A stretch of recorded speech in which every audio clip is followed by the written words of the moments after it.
That's a live look at Washington now. And we've been seeing these protests across the country tonight, escalating, although peaceful. Joining us now for the other side of this debate, Bernard Kerik, who's a former New York City Police Commissioner and a former NYPD officer who received the New York City Police Department Medal for Valor. Commissioner, good to see you tonight. And so our last guest saying that they know it's racism based on a history of alleged racism, including the stop and frisk policy in Manhattan. The stop and frisk policy over the last 20 years reduced violent crime in this city more than 80%. It reduced homicides probably close to 90% in most of the African-American communities.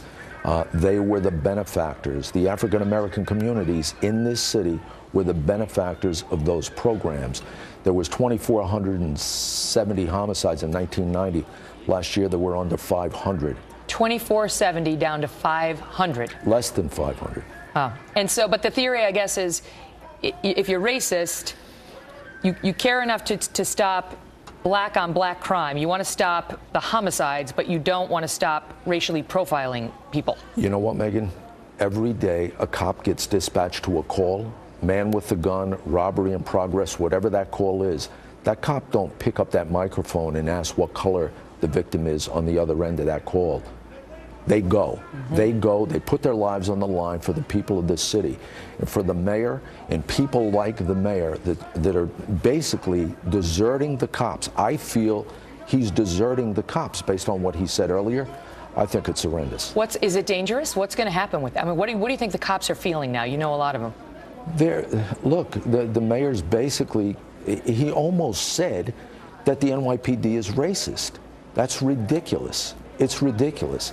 And I, you know, the cops that are out there today, they're following these protesters. The protesters, they're following them all over the city. I think there's going to be incitement based on this rhetoric. It's got to stop.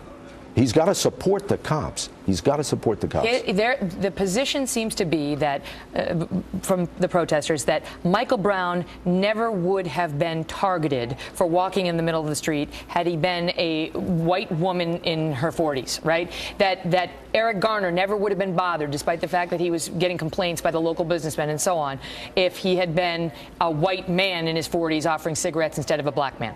Here's the reality. Both of those men, in my opinion, both of those men would be alive today had they not resisted arrest. And I don't give a damn what color they were.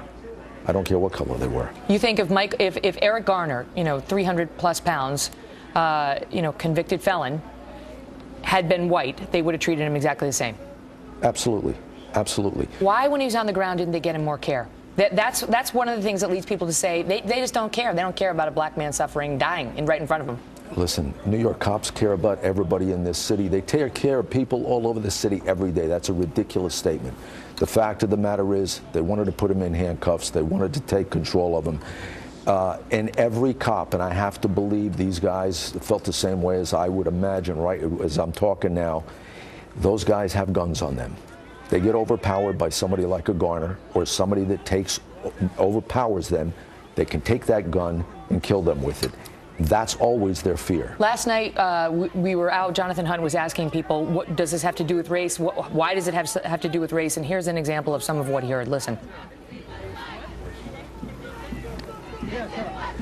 Well, they're trying to get it. Stand by. But we're getting it. The explanation to explain that tie has been tenuous at best. And yet when you look at these protesters out there, Commissioner, they believe it. I mean, and whether our last guest explained it the best it could be explained or not, they do believe it.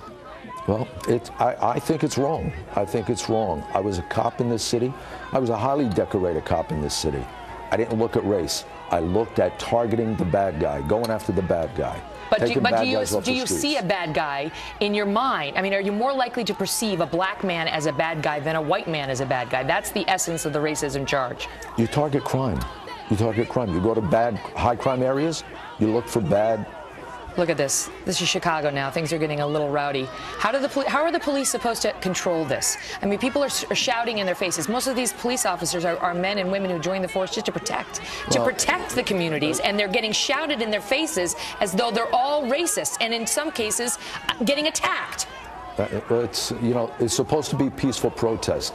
The civil rights leaders that are out there today, they should be curing this. They should be calling for peaceful protest. They're not doing that. They're not doing that. They're inciting, I think. They are calling for it, but out of the other side of their mouths, they're calling the police racists and having mayors talk about centuries of it. Mr. Commissioner, thank you for being here. We're going to be back with more on what's happening here in Chicago right after the break.